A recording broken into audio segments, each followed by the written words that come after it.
I'm just struck too how the consciousness in the rest of the world is so much greater around this. I mean, people saw what happened at the Toronto G20 summit. Yes. There was a massive demonstration outside there, which I understand was attacked by the police, which led to police cars being burned. It didn't start out violent. But every time that the G8 or the G20 gets together in another country, and they're also in Seattle when they got together here, there were massive demonstrations where people came out and actually did violence to because they knew the people sitting up there who they represented. They represented the banks that are controlling every government in this world, and that's the point we got to get to in this country. But of course, we're up against a media here that just tries to block out anything that talks about the true enemies in this country. I think it's important work to do, and I think that the educational part, which you're starting here, which is to say this is what's actually happening with these dollars, and this is where they're going, is to these banks, is the first step. And I think that what a lot of people can't understand is that there may actually be alternatives. There may be, in other words, what Bing or the governor or Obama or the banks try to tell you is that there's nothing else can be done. There's the debt, it's got to be paid, and it would just be utter destruction if you didn't do it. And that's why it's so important, I think, to talk to people about what's happened in Venezuela, South America, what's happening right now in Greece and in Spain, where people are standing up and fighting this, so that the alternative, instead of being Republicans or Democrats or this bank or that bank, are the working people of Greece, the working people of Spain, the working people of Venezuela. Those are our allies, not these damn banks and politicians. That's right. That's right. And the last thing is this, is that I think to do it in a way you got to be realistic about it. In other words, you got to say, we're not talking pie in the sky here. We're saying moratorium on the debts, cancel the debts, and here's what we expect to happen.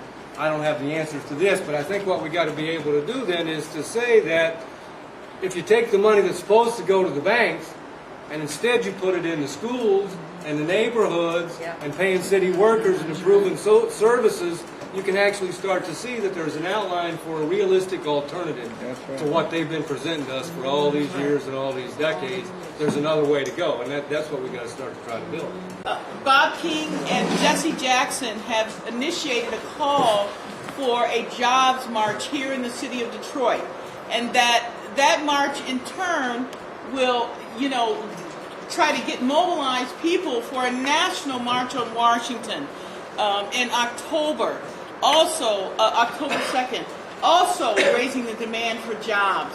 So, it'll be very important for the people in this room and your neighbors and your sons and daughters and everyone. If you're unemployed, you're not by yourself. Unemployment in Detroit it's astronomical. It's over 50%. And every time they claim that unemployment has gone down, all that means is that people who are unemployed have been stricken from the employment rolls, and so they're no longer counted. But that doesn't mean they've gone to work. So it'll be very important that we do something in Detroit to build for a national demand for a program, a works program, a full employment works program out of Washington, D.C. Well, Obama has been untouched long enough. It is time that we put some fingers on this man and see if we can get him to do the thing that he promised to do, which was to make things better for working people. Here we are, unemployment, 13 million people. This is the amount of people they acknowledge. 13 million people have been laid off or lost their jobs recently. And then you have a Congress that can't pass an extension on unemployment, and to justify this, they let these racist, anti-poor, anti-worker people get on national TV talking about people are lazy and don't want to work. Well, my thing for them is that we ought to go to their house, knock on their door, and whip their behind. Yeah. But in the meantime, what we need to do is to fill the streets of Detroit and then Washington, D.C. We are serious. There's nothing else we can do.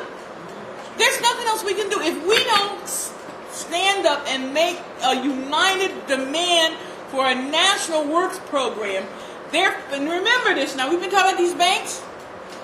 They have given these banks in America over, now they tell you this $750 billion, but the fact of it is the reality is that it was $3 trillion of our tax money, we're ones who've been paying in for this, that have funded these banks. Excuse me, it's time that we do something about this. So when we march on Washington, we're going to be talking about, we're going to raise the demand then for a moratorium on the debt service, because educating our children is more important than putting money in the pockets of these outrageous robber barons who sit across in cities and in banks and boardrooms across the country. We have to do something, honeys. We can't be silent any longer. On August 28th, McCowie and the Moratorium NOW coalitions will be joining in this national call for this local call and then a national call from the UAW and Jesse Jackson to fill downtown Detroit with tens of thousands of people demanding that they provide jobs, that they provide a living wage, that they do something about the unemployment crisis that is devastating our families. And when we go home, we're not only losing our homes, people are losing their children because they don't have a place for them. They can't feed them. They don't have a place to lay their heads at night. We who are mobile and able to do something need to make our voices heard. There is the means to do this, and I expect it to be done. And if anybody asks you, well, where's the money going to come from? We're going to tell them, raid Bank of America, Chase, wherever, and then dismantle the Pentagon. Because them trillions of dollars they use to perpetrate murder and mayhem around the globe is definitely not in our interest. In terms of the economic crisis, I mentioned earlier about 1 million people still under threat of foreclosure this year.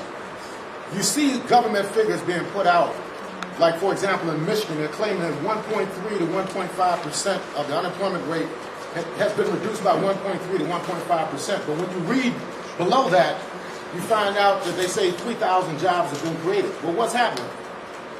People's unemployment is expiring. They're getting discouraged from even looking for work. So that's why the official statistics really don't reflect the level of joblessness in the state of Michigan and around the country. You look at other reports, it indicates that unemployment in the cities and the states are going up over the last several months when it's taken by city and a state-by-state basis. So don't believe the hype.